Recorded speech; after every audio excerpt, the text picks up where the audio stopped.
Mem Meyam Beis. In the middle of the page, is Kasha Ladasavia. So the Suki yesterday was about a girl, a Katana that got married on her own. Niskacha. Niskacha means the first stage of marriage. How do we call that? Always the betrothal. And then there's going to be the second stage of marriage when they actually have Nisuin. So yesterday the subject was if a Katana did it on her own, and the Pasha says it's nothing. But we did have a Gemara that if the father authorized her, so he has the power to do that. And yesterday there was a question: if she did it Shalom Dasavia, are you choshesh that the father had authorized her, or that he authorizes her later? Maybe that's also good enough. Maybe that we'll see today in a couple of minutes. And Ula said that they're not choshesh for anything; it's nothing. And Rav and Shmuel were choshesh that maybe the father did authorize it, therefore she does need a get in order to get out of it. But make sure that it's not a vala get, do miyon in order to cover that mistake. No one should think that it's for sure Kiddushin. Now the Gemara continues. Here, better case. The father did.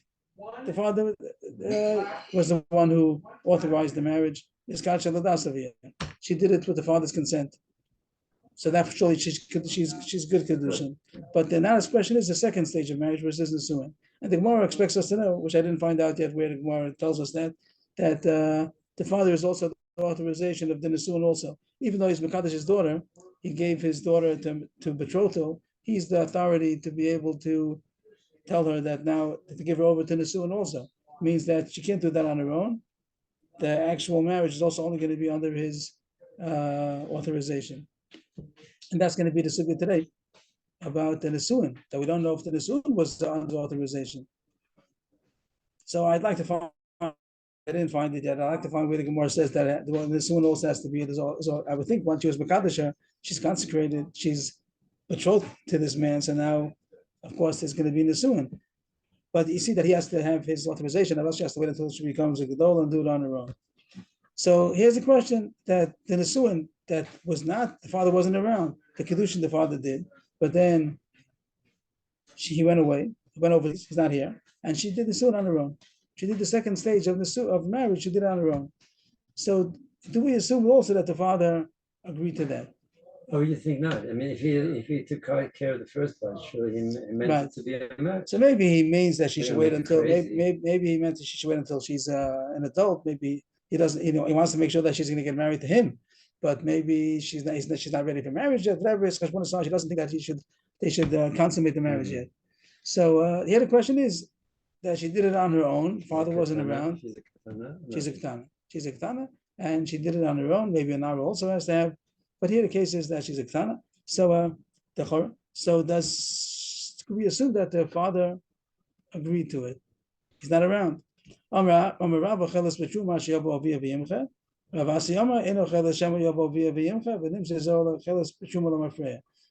Gemara says Machlokas. Rav says that you could assume that the Nisuin is good. What's the difference if she's in a sewer or not? So one of the nafkaminas are about Truma, that if she's a Bas Yisrael, the married Kohen, she can only eat Truma after the Nisuin. We had this a couple of times already, but the Rashi she's allowed to eat from the Erison already, because she's called Miknas Kaspo, because Kikach is Shisha. So she could eat Truma from Erison, but with Rabbanan she can't. We had two reasons over there.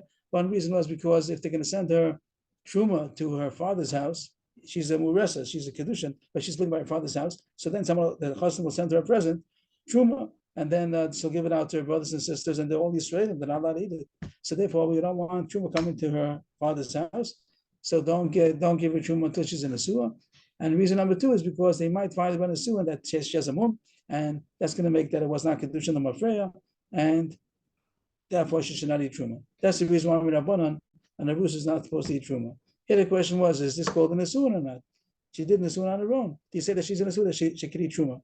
So Rav says you could assume. Since the father did Kiddushin, you could assume that the Nisuin also he agrees to, and she could eat Truma until the father comes. If the father comes and says, no, I'm not happy about this, so then not. Then you see that it wasn't a good Nisuin. But as long as he doesn't come, you could assume that he agrees. That's Rav. Rav Asi Amar, Eno Cheles B'Truma.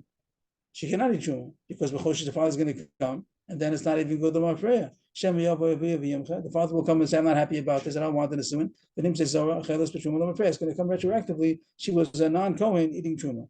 Tyson points out that they don't take it literal. She's not Mamish Zara, because Because once she had Kiddushin to the Kohen, she's also allowed to eat Truma Midaraisa. It's only a question of Rabbanon. We just mentioned that there's a Chash Rabbanon only that she cannot eat Truma. Midaraisa she may. So when the Gemara says she's a Zorah Lamafreya, it doesn't mean literally she's Mamish a Zorah, but it means a Zorah Midrabanon, that the Rabbanon don't allow a Rusa to eat Truma. So Mechoshish that when the father's going to come, he's going to say, I'm not happy about this Nisuin. So then it came out that she was only in a Rusa and she ate Truma. We don't want that. Have a Uvda, V'chashla, Excuse me, I'm sorry. Is the Micha, who did the Micha? The girl? I'm sorry? Who did the Micha? It says the Micha. Who did the Micha? The father is the Yimcha. The father is the one who has the ability to protest. So the Yimcha to protest. So Rav says you're not choshish. The father's going to protest. When he comes, he comes. And if he protests, and then it's true she cannot eat truma anymore. Rav Asi says that he might come. So therefore, when he's going to come and protest, so then it's going to come out that she was eating truma retroactively was be'isr. So we don't let her eat truma from the beginning. Right. Okay. Thank you. Is that good? Yes. Thank you. Rav holds you. Okay, I got it. Good. There was a story that happened that a Ketana got married with her father's authorization, and then the Nisuin she did on her own. Question if she's allowed to eat truma. Rav said don't eat truma, even though Rav himself holds to eat truma. But there was a story, and Rav was choshesh for Rabbasi, even though Rav himself holds that you're not choshesh about the father coming and being mocha, but he was choshesh for his colleague. Rabbasi, his Talmud, Rabbasi holds that you have to be choshesh. So Rav was machmir on himself and on the people that asked the question that they should be choshesh for Rabbasi shita truma until the father comes and says that it's okay. Okay, so you have machlokes between Rav and Rabbasi if choshesh if the nisuin is a good nisuin. Amar Rav Shmuel Rav Yitzchak Moda Rav she'im Mesa in the Yarsha.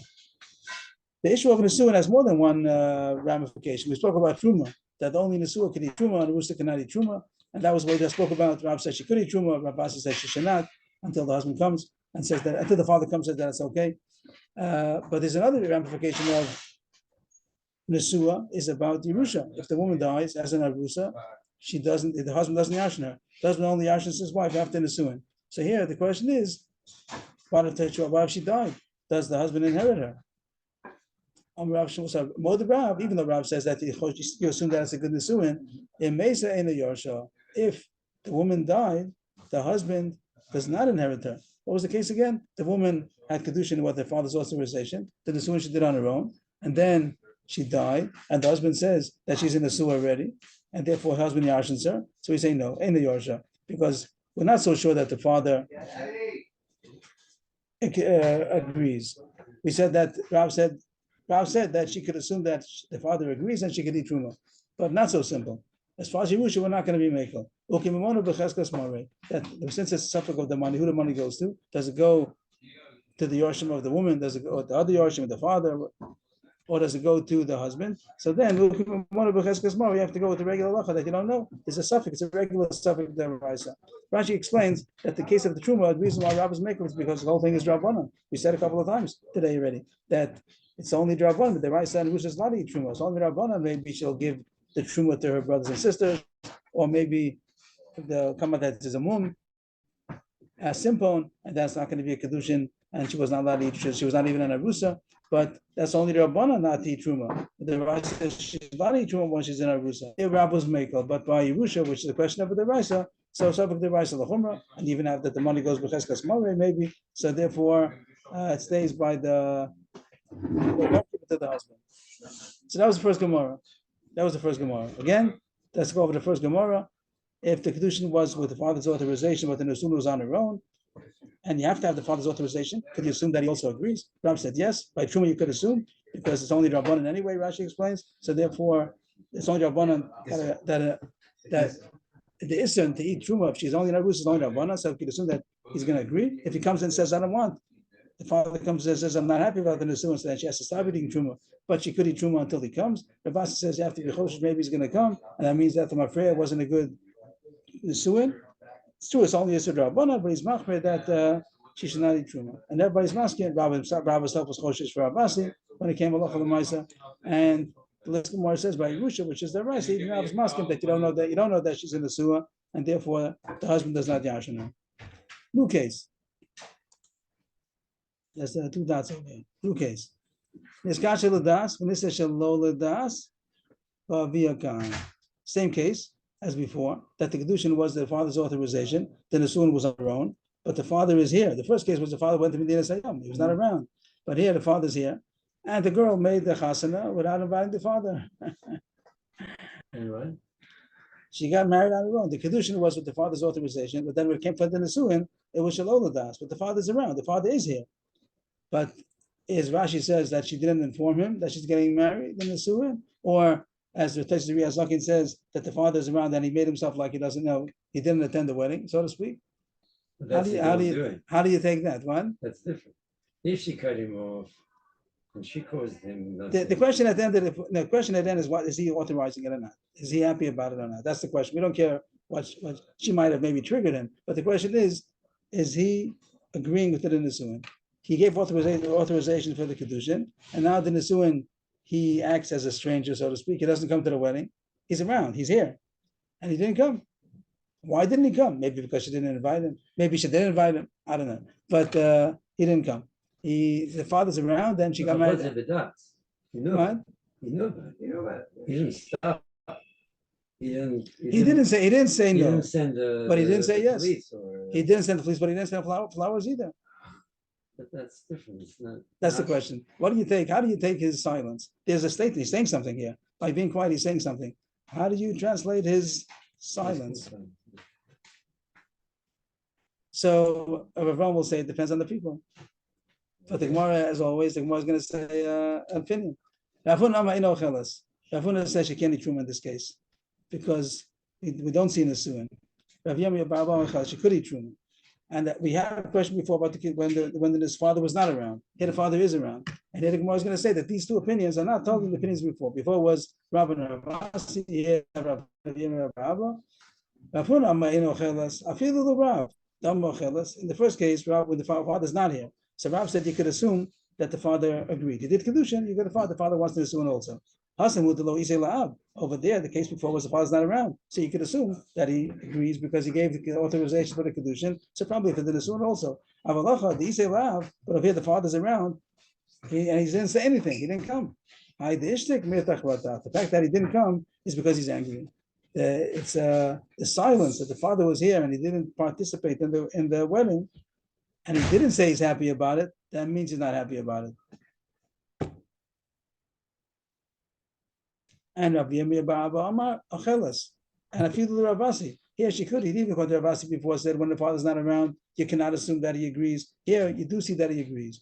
I feel Ravasi Damaino Achelas in the case before when the father's not around. Over there you don't know what the father wants. Maybe he's going to come and say he's not happy about it. But over here, since he's quiet, that means that he agrees. So you see this person being quiet. They didn't come to his daughter's wedding, and the question is because he agrees to it or because he is protesting. Is it a thundering silence that means to say no, or is it an approval? The fact that he didn't say no is right, that he means yes. That was the end of that sugya. What is it? This last case, it's a kasha. It's not a kasha. It was a machlokas. Rav Huna and Rav Yirmiyah, the father authorized the Kiddushin, but he did not. But he didn't come to the Nisuin. But he's around. Aviyah Khan. Right, he is around. Sikum. That's the case. Right. And that's the case. Wait a minute. I thought we already spoke about that. I'm not sure where you're holding. We had a case, second case that the father is not here. The father, and the second case is that the father is here. In the second case that the father is here and he didn't come. So Rav Huna says that it's a way of protesting that I'm not happy about it. The fact that he didn't come to the wedding, that means that he coming to the wedding, I'm making it a little dramatic, but it means that he didn't say yes is another way of saying no. And Rav Yirmiyah says the fact that he didn't say no, so it means that he meant to say yes. Now, if you look at his face, do you see a burning anger or do you see a calm smile? So maybe that's also considered as saying something. Maybe that's also called that the das. If you know what he wants. But the case is there has this neutral face. You can't tell from the face. What do you tell from the face? The fact that he didn't say no, the fact that he didn't say yes. Machlokes, Rav Huna and Rav Yirmiyah, how to translate the silence of the father. Case number 3. Nizkacha Shalol das avia, v'nisei shalol das avia kan. Here, even the Kiddushin was shalol das, which goes back to yesterday's sugya. Yesterday's sugya was the Skasha shalol das. We didn't even talk about Nisuin yesterday. We talked about Kiddushin. We had Kiddushin shalol das, and we said that there's machlokas. Ula said it's nothing, and Rav and Shmuel said v'choshish get that miyun. And here the Gemara puts in another factor about Niseis, that she also was Niseis. Yesterday, Rashi, when we learned the Gemara yesterday, we said we didn't. I'm not sure if we stressed it, but yesterday Rashi said that the whole thing was shalom, that the father was not around. The father didn't know about it. But here the Gemara is talking about Avia Khan. Here the Gemara is putting in the issue of Avia Khan, that the father is over here, and the Kiddushin and the Nisuin was without his authorization. Now I have the same two names as before, Rav Huna and Rav Yirmiyah bar Abba, but they changed opinions. Rav Huna Amar Ochelas. In this case, she couldn't eat truma. It's more going to say that this sounds like how do you say the opposite? That's the word that you say. Yeah, but in English, Opposing opinions. Just opposite. counterintuitive. Huh. That is the opposite of what you would have thought. Rav Huna before said that she cannot eat because the father is here and he didn't come. That means that he's saying no. Here, Rav Huna says yes. Rav Huna Amar Ochelas. Now she could eat truma. Sounds like you get a bigger fuss. Even the Kiddushin was on her own, the Nisun was on her own, and Rav Huna says she could eat truma. Tell her. Even Rav Yirmiyah bar Abba said before that she could eat when then as Lisa was Kiddushin, there's Kiddushin that the father authorized, then you could assume that he's quiet, that means he agrees to the Nisun also. But over here, that the Kiddushin and the Nisun, the Kiddushin also was Shalol Das, Rav Yirmiyah bar Abba says she cannot eat, we don't see that he's agreeing. And now the Gemara is going to be surprised that Rav Huna Mamish is the opposite of what we would have thought. Amar Ula, Had Rav Huna, Kechomas L'Shinayim, Ucha Le'inayim. That's a pasuk in Mishnah when it wants to say that something is very low nisbal, not tolerable. That it's like when somebody takes vinegar into his mouth. So very tart sensation that the teeth have, and also when they smoke, so their eyes also cannot tolerate the smoke. So this Ravula is saying that Rav Huna's psukim are intolerable. How could it be? In the case before, where there was Kiddushin L'Dasavia, over there he says that she cannot eat because the fact that the father didn't agree to the Nisuin, didn't positively agree to the Nisuin, that means that he needs to say no. And here, that there was even Kiddushin also Shalol Das. Now he said that she could eat Truma. That's the more discussion in the bottom line. Uma Hasam. The Kiddushin Daraisa Amit Lo Achla. In the first case where there was definitely Kiddushin because the father did it, the father authorized. That case before we said Kiddushin Ladas. Still he said Lo Achla because even though the Kiddushin was Ladas, the fact that he was here, he didn't come to the Nisuin, that means he didn't consent to the Nisuin, that means that he's protesting and she cannot eat Truma. So the father was a little bit senile or didn't know what was going on. No, we're not talking about senile. We're talking about normal people. Yeah.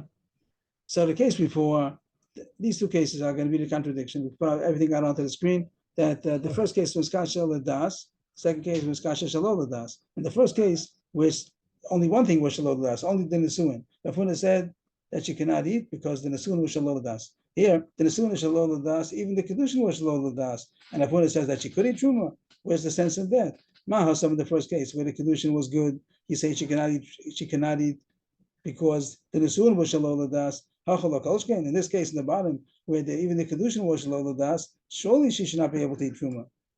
Doesn't make sense. So Ula says, if Huna says, doesn't make sense. And maybe his father's a dish. It's like he doesn't have opinions.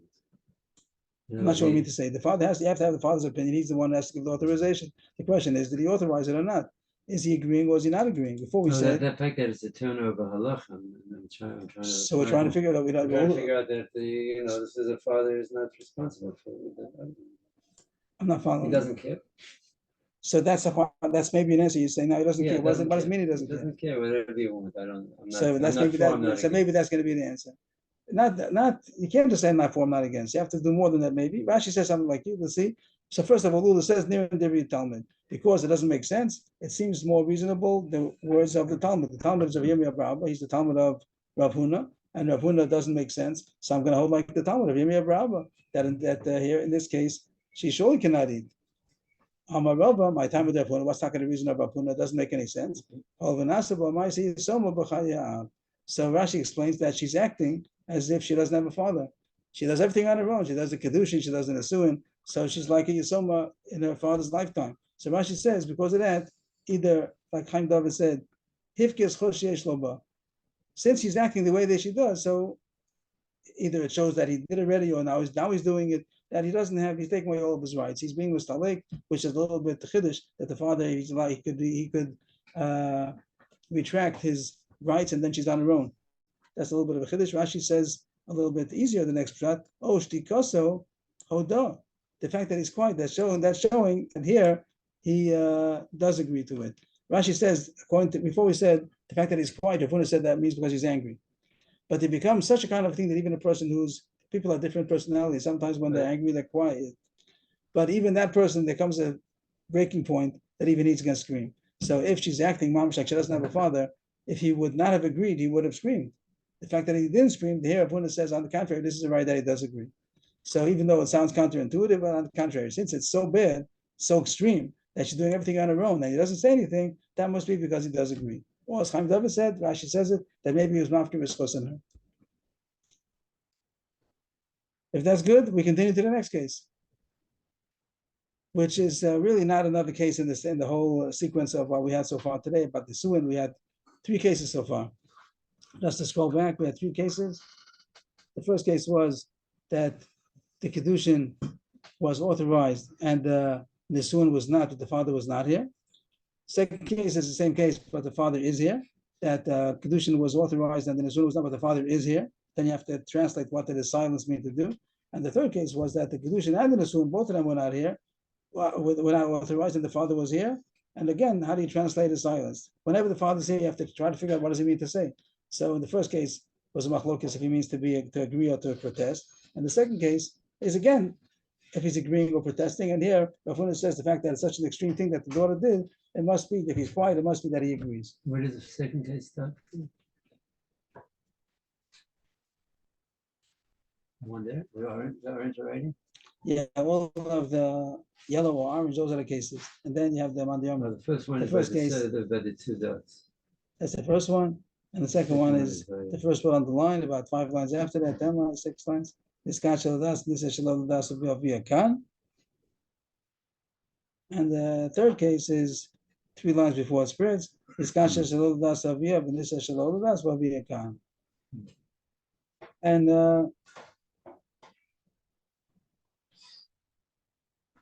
the second and third cases are just not just the second and third cases are trying to figure out the das b'nei how do people act when they're quiet? What do they mean to say? We're just translating what he meant. The first case was Allah. You go to chazaka, you don't go to chazaka. Could you assume since it's only Rabbanan, the whole issue of eating truma for an arus is only Rabbanan? Could you rely on the chazaka or not? But the second and third cases are trying to figure out what does it mean when he's quiet. He's here. He doesn't say anything. Does he mean to agree? Does he mean to protest? And now we go to really we spoke about this yesterday, but now more puts in another angle. Itmar, which was yesterday's subject. Yesterday we had a subject if you choshish that the father authorized it or not. We had a Ula said you're not choshish and it's nothing, and Rabbi Shmuel said you have to have a get and meal because maybe the father authorized it. Amar Rav, Beini Bein Avia Yechol Malakev. Ravasi Amar Avia Velohi. So here it seems to be talking about what the Gemara spoke about yesterday.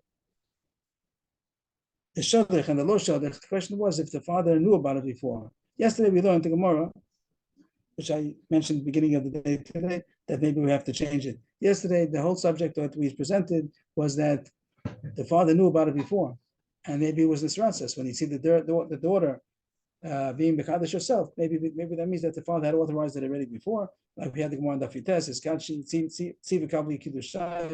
that the father could authorize his daughter. But if he would have consented afterwards, I would have thought that it's nothing. Yesterday, I thought that if the daughter did it on her own, and then the father heard about it, and then he said he's happy about it, I would have thought it's nothing, because at the time, she wasn't authorized. But today, I see not like that. Today, in this Gemara, I see that there's such a thing as the father authorizing it even after the daughter did it. So I'm not sure how it works. I didn't have enough time to see what the lumdus is. Why should it work if the daughter receives Kiddushin without the father knowing about it, without the father being this Rasi, he didn't know anything about it, and then the father agrees? It seems that also would be good. Is it The Mafreya, it has to be because the girl is the one who got the Kiddushin. The Ma'is Kiddushin was when she accepted it on herself. She accepted it. The father agrees to it later. Does it only happen from then on? Till today, till this Gemara, I would have thought that it has to be that the father had agreed earlier. The father agreed earlier. But this Gemara is not going to sound like that, so I don't know what to do with it. We'll learn the Gemara and try to figure it out. Itmar, Ketana Shin Iskasha Shalolo Dasavia. Ketana got married on her own. Take Kiddushin on her own. Either he or the father could stop it. That means the father's pashat, that if the father hears about it and he says no, so then it's not good. The Chora doesn't mean, or we said if the father had agreed to it beforehand, he can't retract already. The father told his daughter, and she did. And then the father says, no, I'm not happy about it. Too late. He already authorized your daughter, and she accepted it. So it is Kiddushin. So this case must be talking about that the father did not hear about it before. And the question is that he's going to give authorization now. And therefore, it says that the father could stop it. He says, I don't authorize it.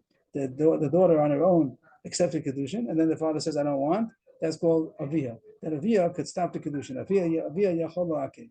Here it says that she also could be Ma'akid. What does it mean she's also Ma'akid? She accepted it. And then she could change her mind and say, I don't want it, till the father authorizes it.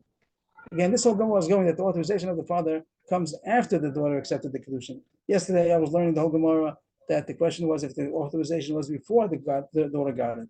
And then surely, once the father authorized it, and then she accepted it, that's finished. She got married. But this Gemara seems to be going that the authorization is after the acceptance of the daughter. So here it says the Rav holds that she also could change her mind until the father hears about it. Again, the daughter accepted Kiddushin, and then she changed her mind, and she says, I don't want it. Then the father heard about it and was happy. But she already retracted before the father heard about it. So she could. Rav says she could retract till the father hears about it. Or the father surely could, when he hears about it, he could say, I don't want it. Because the whole thing is totally in his authorization. That's what Rav holds. That either she or the father could stop the Kiddushin, she by retracting, even though she already accepted it, but she can retract her agreement until the father agrees, and the father could surely not agree. Rabasi Amar Aviyah below. Only the father could. If the father doesn't agree, then it's off because she accepted Kiddushin and the father doesn't agree. But if the father does agree, the fact that she retracted doesn't make a difference. She accepted the Kiddushin, then she retracted, but then the father heard about it and said, it's good thing that you did. So then it is a good Kiddushin. And even though she retracted, her retraction is not good. And they don't explain the reasons. That's Machlokes. Rav says, yes, she also could retract, and Rabasi says, no, she cannot retract. So not Rav himself didn't bring a proof against Rabasi, but either his Talmud or his son. Rav is a Talmud of Rav, Rav Chia bar Rav is the son of Rav, and they challenged Rabasi, who says that the girl does not have the right to retract. They have a kasha. They want to prove from the pasuk that the girl also could retract. And here it starts. Maybe the psukim here could help us.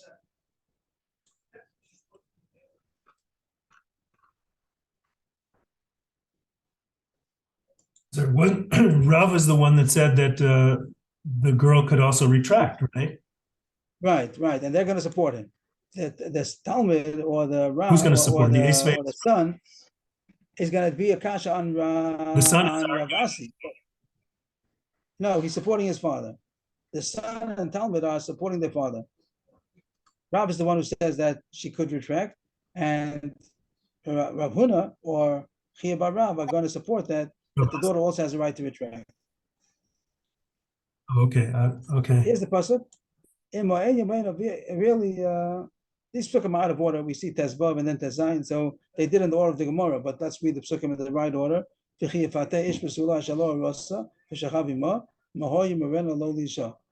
If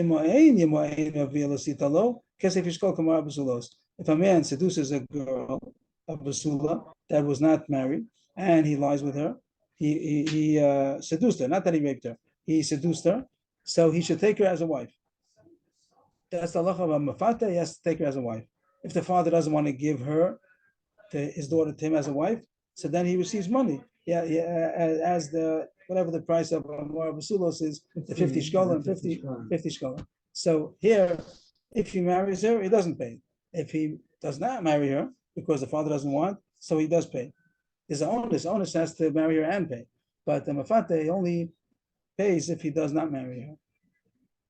So the pasuk says again that if it's not man is mafate a girl, this girl is talking about the ktana. She's a ktana. So a man was seduced to a ktana, so he has to marry her. If the father doesn't want to give her to be married to him, so he has to pay money. And on us, if it's honest, then he has to pay 50. Even though he marries, he has to marry and also pay 50 also. He has to marry. So they want to bring a right from this pasuk about our subject. Imo'ein, Yimo'ein Ovia. The Brisa says that the pasuk says that if the father refuses to give her, so then he doesn't marry her and he gives money.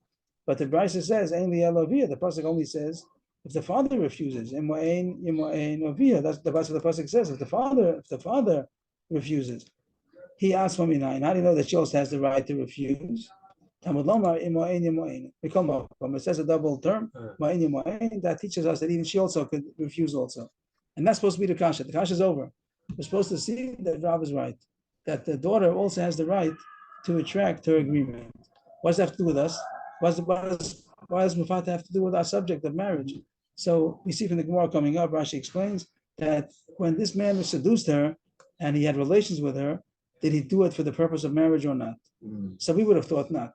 That he's just he's having relations. He's not intending for marriage. But the Gemara assumed that he was doing it for marriage. That he seduced her, this katana, for the purpose of marriage, and she agreed.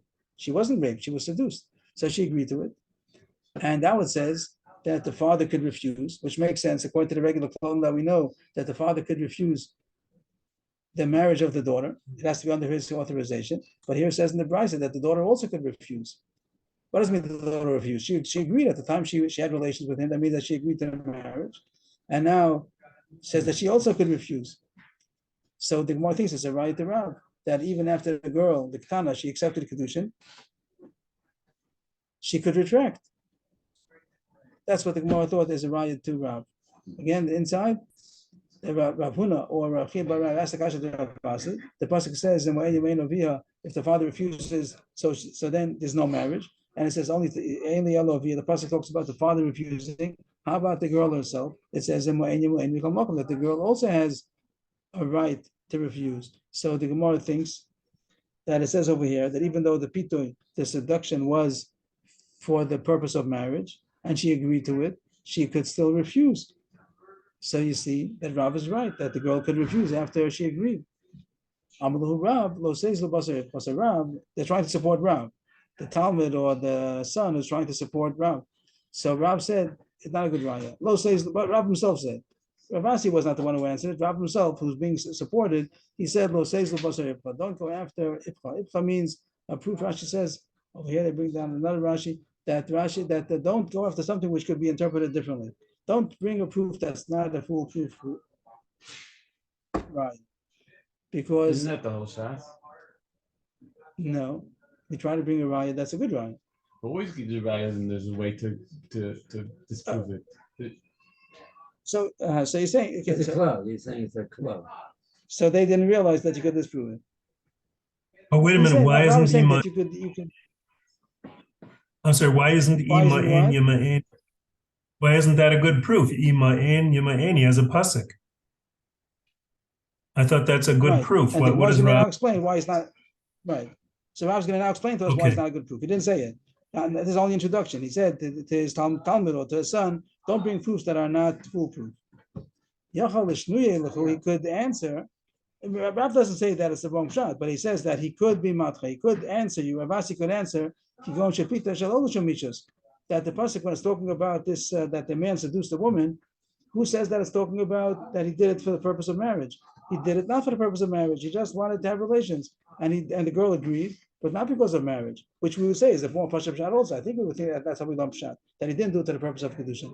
And that's all it says, that the girl agreed to have relations, and the Torah says that he has to marry her. And if the father or she does not want, so then she gets 50, then the father gets the 50 shkolim.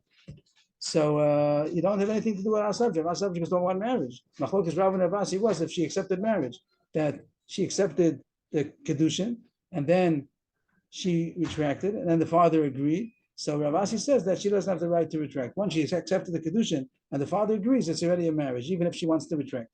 And it's no proof in the case of Ma'in Yamayim, because over there it's not talking about marriage. That's Rav's way of rejecting the proof, even though it's a proof to him. But he says it's not a proof. But the Mara objects. Pito Shalol Shem Misha's boy. Do you need a pasuk if it's talking about that it wasn't for marriage? So here's the question: what does the Gemara mean to say? What does it mean you don't need a pasuk? You don't need a pasuk for what? If the pasuk is talking about not for marriage, which was I think the pasuk shot that people learn, so you wouldn't need a pasuk.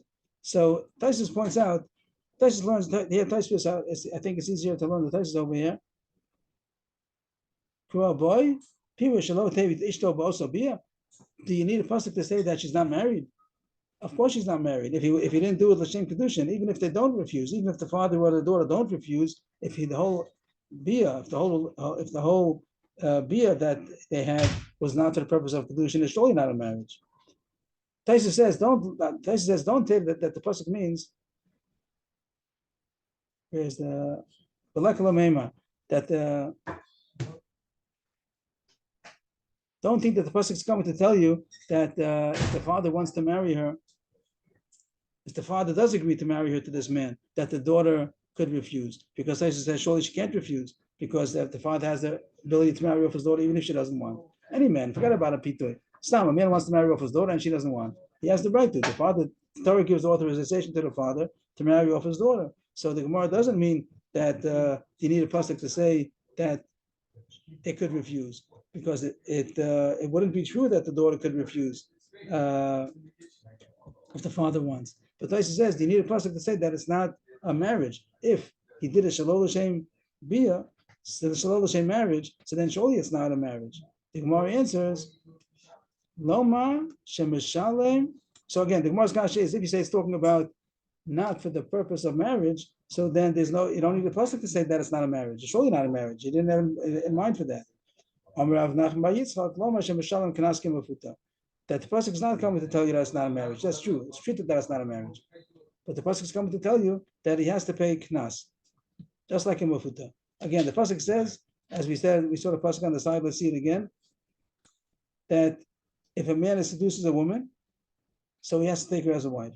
And now we're learning now that it means not for the purpose that when they had relations, it was not for the purpose of marriage. So the halach is he has to take her for a wife. If the father doesn't want, so then he has to pay. Everything's good. Now it says if the daughter doesn't want, also he has to pay.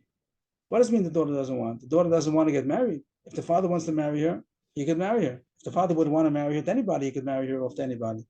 So Taisus learns that if she doesn't want, so then he has to pay. He has to pay, even though he's marrying her.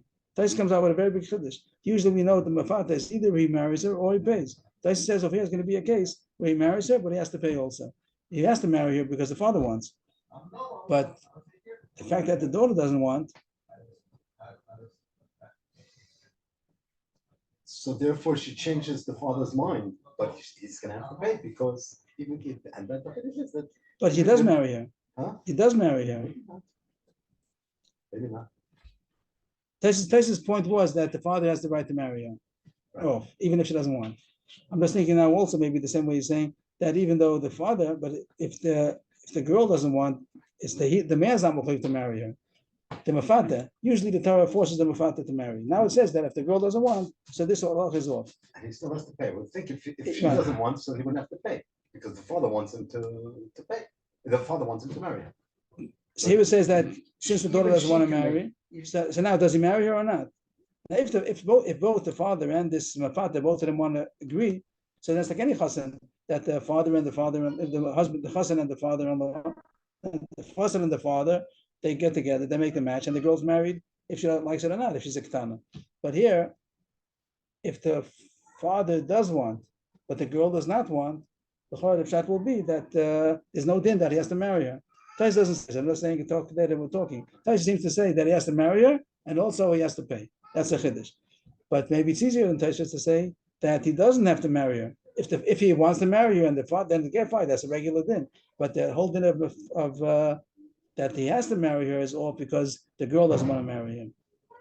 So what the more game with all this that we got out of the riot? The whole riot was based on if the pitoy that he had relations with her was for the same marriage, then you see that she could retract even after she agreed. She agreed because it wasn't pitoy. She agreed, and then she doesn't want. So you see that she could retract her agreement.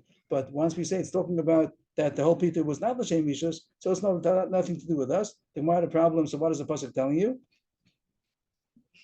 If the Gemara doesn't want to say, just say, tell you that it's this halacha that he has to marry her, and if they don't want, so then he has to pay, because why don't he say the Pashup Shat? In the Pashup Shat, what do we learn? That there's no marriage. How does everybody learn the Pashup Mafata? A man seduced a girl, a young girl, and the Torah says he has to marry her. He didn't do it for marriage, but he has to marry her, and if the father doesn't want, so then he has to pay. The Pasuk seems pretty He's simple. yelling, I want to marry her and I don't want to pay. The mafata is yelling, I want to marry her and I don't want to pay. So the father has the right to say, well, I don't want to. I don't want. So that's the Torah. The simple pshat the pasuk makes sense. Yeah. The minor problem. Do you need a pasuk for that? You need a pasuk. You need a pasuk to say that he has to pay. Yeah. No, it's right. So you want to say you don't need a pasuk to say that she.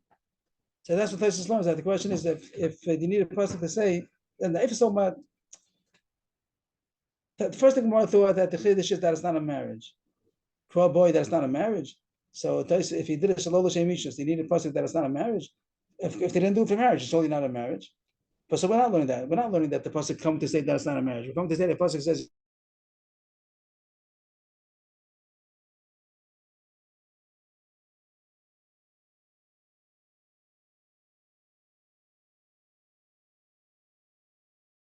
If he didn't do l'shem marriage, surely it's not a marriage. But the pasuk usually says you have to marry her now, and if you don't want, then you have to pay.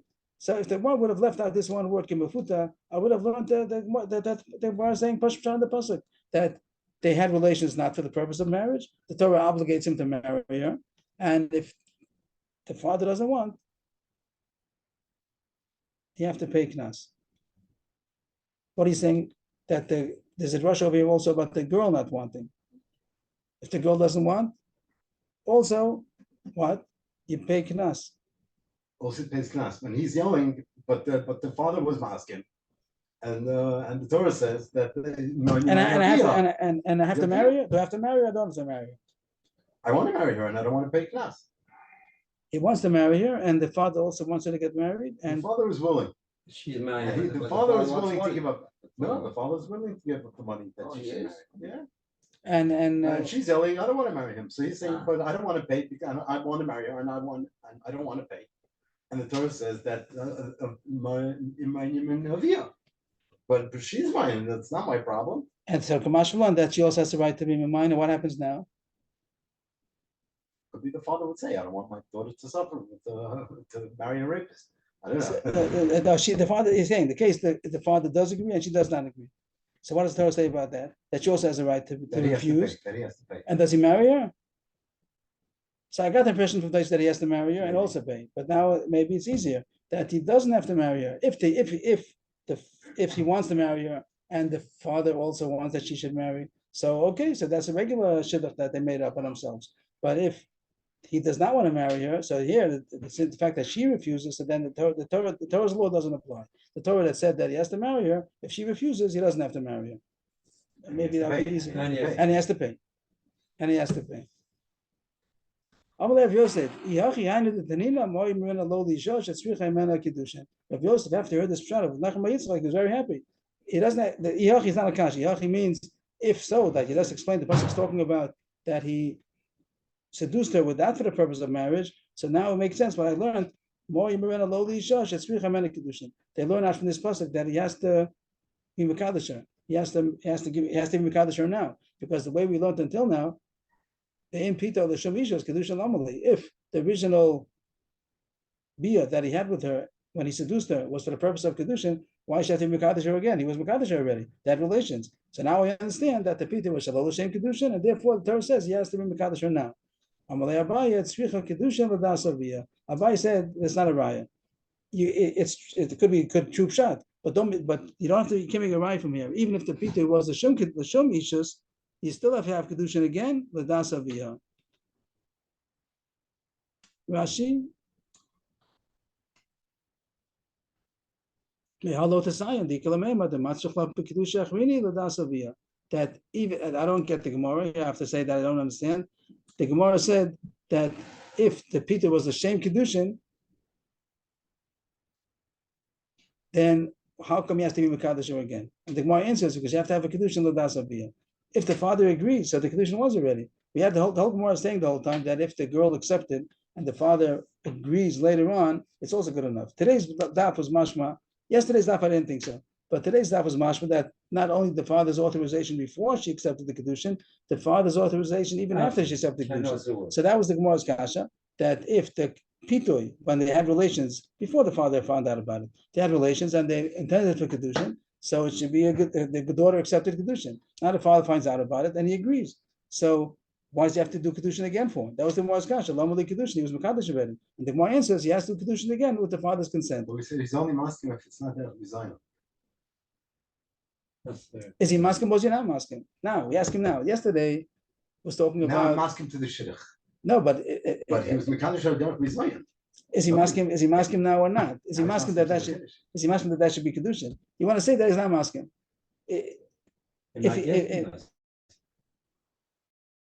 What? Maybe she likes the guy.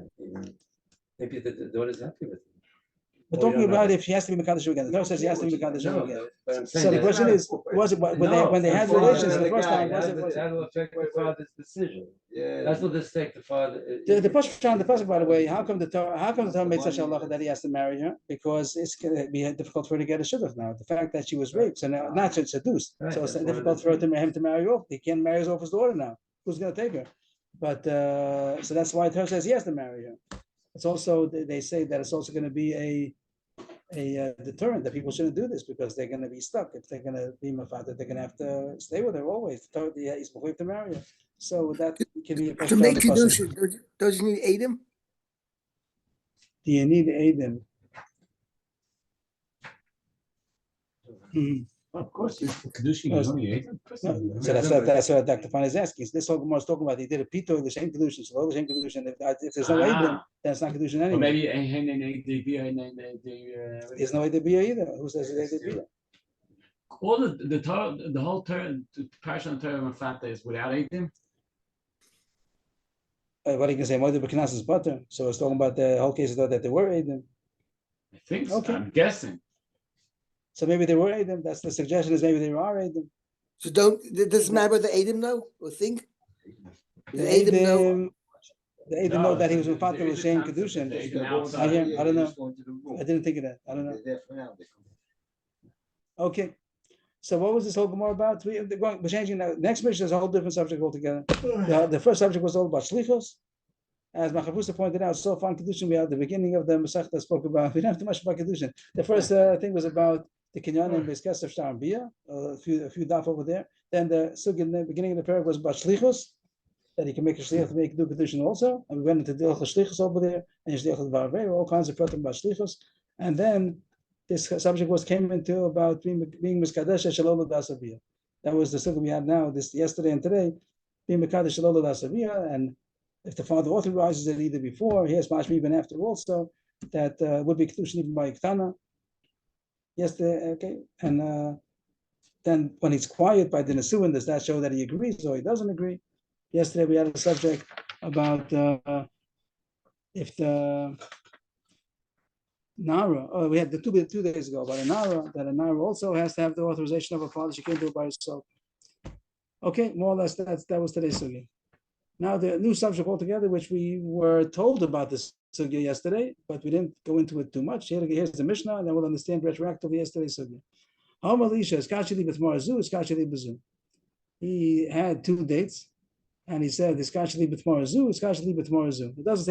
say the word tomorrow again. That's what it means. He gave her 2 dates, and he said each time, marry me with this date. Took another date, marry me with this date. And each date doesn't have a Shava Pruta. Altogether, it's a Shava Pruta. It's only a good Kiddushin if one alone has a Shava Pruta. But if only collectively they are Shava Pruta, it's not good, because the fact that he said it's Kashi and then again it's Kashi, each one is a statement on its own, and it's not collectively. It means each one individually. So if one of them, either the first or the second, has a Shava Pruta, that was the Kiddushin and the other one was not. But if each one does not have a Shava Pruta, even though collectively they are, it's not a good Kiddushin. But if he didn't say it's Kashi, that's one. The second case that he just says bezu, that he didn't say hiskashli bezu, he just said hiskashli b'tmar bezu. The beginning of the sentence also you have to say hiskashli, that he said marry me. But in the first time he said each time again hiskashli bezu. Second case is hiskashli bezu. He gave her 3 dates consecutively. Then you add up the value. So here it says that you do collectively. Because here he didn't mean to say each one separately. The fact that he didn't say it's kachili again each time, that means that he means all collectively. And if there's a Shava Pruta in all of them, it's a good Kiddushin. And if not, not. Yesterday we went through the Gemara. The Gemara said that there are machlokas about this. Not everybody holds like that. Some people hold that even bezu it also means each one individually. Our Mishnah holds that if he didn't say it's kachili again, it's collective. So this is Rav Shimon's opinion. We had yesterday 4 shitas. We had Rav Meir, Rav Yehuda, Rav Elazar, Rav Shimon.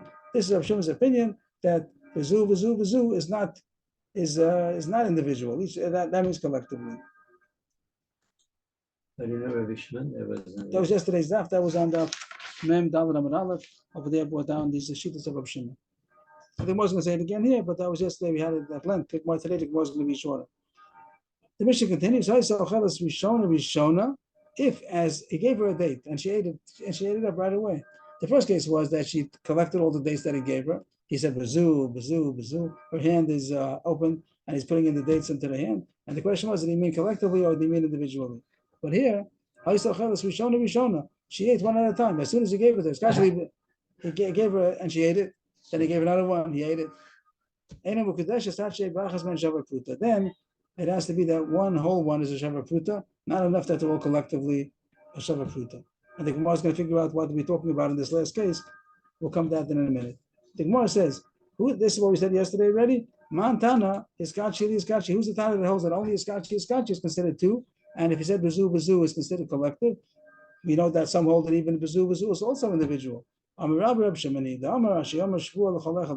this yesterday already. Reb Shimon is the one who says that if he said Shvua, I'm not going to eat this one, this, and this, and this, and this, they're considered one Shvua. Only if you say Shvua on this one, Shvua Gazu. So he's a Tana of our Mishnah. Others would argue, Abu Yehuda would argue and say that even if he said bezu, it's also individual.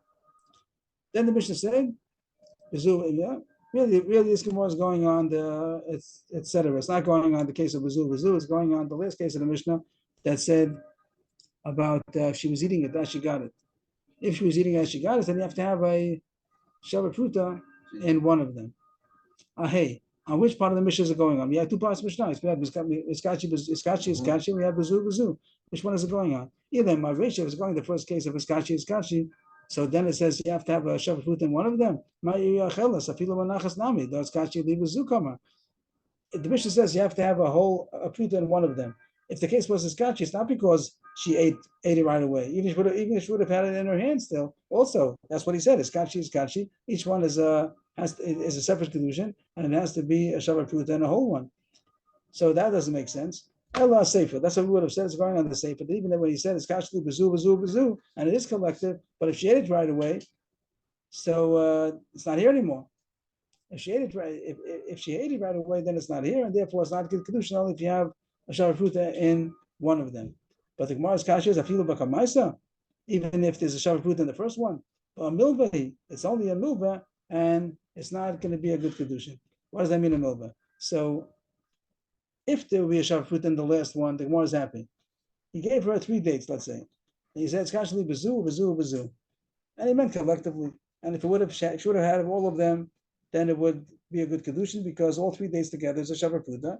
It's Skashli Bazu, Bazu, Bazu. And 3 days together is a Shabbat Pruta. And it's a good Kiddushin. But if she ate the first 2 already, and the last one is a Shabbat Pruta, then the Gemara is happy because he said one of the eatings was a complete Shabbat Pruta. Even though the ones that she ate already are not here anymore, Right. But the one that's here is good enough. Even though he said collectively, but right now that's gone already. So whatever's left is only the last one. That will be good. But how about if the first one was the Shabbat Pruta?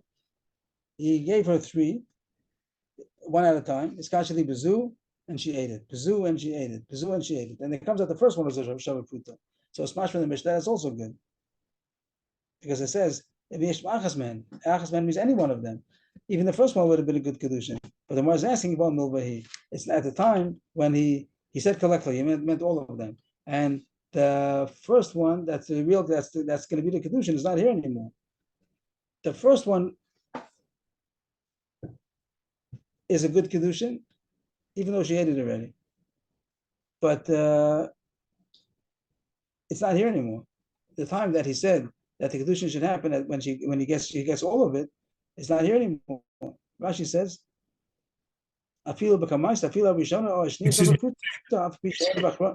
yes. I'm sorry to interrupt you. You're saying the case is that the first 2 are not Sheva Pruta, so no, they're not a Sheva. Any case, anyone. It says if anyone a Sheva Pruta is good enough. He gave her 3, and he said Bazu, Bazu, Bazu. If anyone a Sheva Pruta is good enough. And the Gemara is asking, even the first one, which means the Gemara is saying, if the last one would have been Shabbat Pruta, that would have been happy.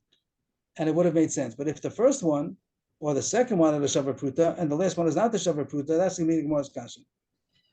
Afilu b'kamaisa, even if the first one is the one with the Shabbat Pruta, it's good enough. But Milvahi. The first one is the one that's a Shabbat. Oh, because he said all of them. Right. Rashi says, "Vamilbi given the kedushin lo nigru ad shetikavlim kulam," and she already ate it. So he meant all of them. He meant all of them. Yes. Did he mean all of them? He said zu bazu. He didn't mean this or that or that. He meant all of them. So if the first one's a Sheva Pruta and the others aren't, that's going to be a problem.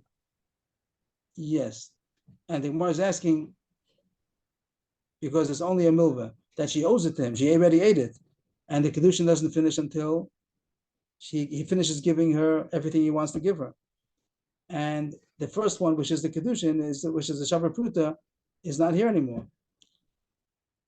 It's mashma the Gemara that if the last one would have been the Shabbat Pruta, would have been okay, because the last one, when he gives her the last one, so now he's finishing what he wanted to give her, and this one is a Shabbat Pruta, even though he meant the ones before also. But they're already gone, and now he's only giving her the last one, and this was a kedushin, it's good. But if the last one is not a Shabbat Pruta, and the kedushin is going to be the first one, but by the time he finished giving her what he wanted to give her, the first one is gone already. So it's only a milva, and it shouldn't be a good kedushin. That's the Gemara's difficulty in the Mishnah. It shouldn't be a good, because the milva means that she owes him money, and then he's not marrying her with money. Right. If the woman owes the man money and he says, the money that you owe me should be the kedushin, it's not good kedushin. We had that in the beginning of the Masechta that he has to give her something. He's not giving her something. That she just owes it to him, and the fact that she doesn't have to pay him is not money. Unless he says over there, Hanos milva, if he says the money that you would pay in order to get rid of the milva, that the Gemara said before, it is good. But if it's the money that you owe me, he can't be mekadosh with the money that she owes him. So here, once she ate the first date, and that's the one that's going to be the kedushin, by the time that he finished giving her the other dates, she already ate that one. So it's only that she owes him that date. And now he's saying that should be the kedushin, it shouldn't be good. Amr Rabbi Yochanan, Arei Shulchan, Arei Bosa, Arei Sakin, Be'elanu Pe'elecho. A very interesting expression. Thank you. That Rabbi Yochanan is saying we don't understand. You have the table set, you have the meat, you have the knife, everything's ready to go, but we don't have a mouth to eat. That means that the Mishnah is here, everything's here, and we don't understand the Mishnah. Rabbi Yochanan. So Rabbi Yochanan didn't have an answer. He didn't know how to learn the Mishnah. I don't recall, it doesn't have any Marmokum over here for this expression in the Shas. Only place in the Shas that has this expression. And Rabbi Yochanan is saying it, that have a Mishnah, we don't understand how to read it. Rabbi Shmuel Amitavayu La'olam HaReisha. So Rabbi Shmuel did Rabshah. They say it's going on the Reisha, and the Kasha was that the Reisha says that it's not good only if you have one of them has to have a Shavar Pruta, even if everything is there, not only if you ate it up. The Mishnah said it's Kashi, you have to have Shavar Pruta in any one of them. And then it said, if you said Bazu, then it's good enough to be collective. And then the Mishnah says, but if he was if she was eating it as she got it, then you have to have a Shavar Pruta in any one of them. So he's saying he's going back on the first case. The first case was good, even if it had to be a Shavar Pruta in one of them, even if it's here, not only if she ate it. The Mishnah means, it goes without saying. The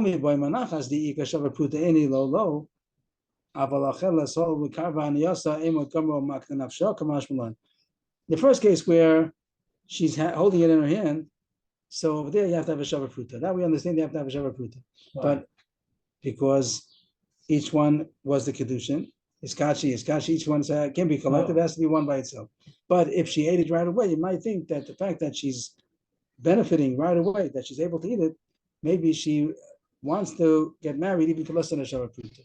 Is that such a thing? Which Taisa says a kasha that it's not. Taisa says there's no such thing, that a woman cannot agree to get married for less than Shavar Pruta. So Taisa says that the Gemara says that tzrichas, even though it's not such a chiddush.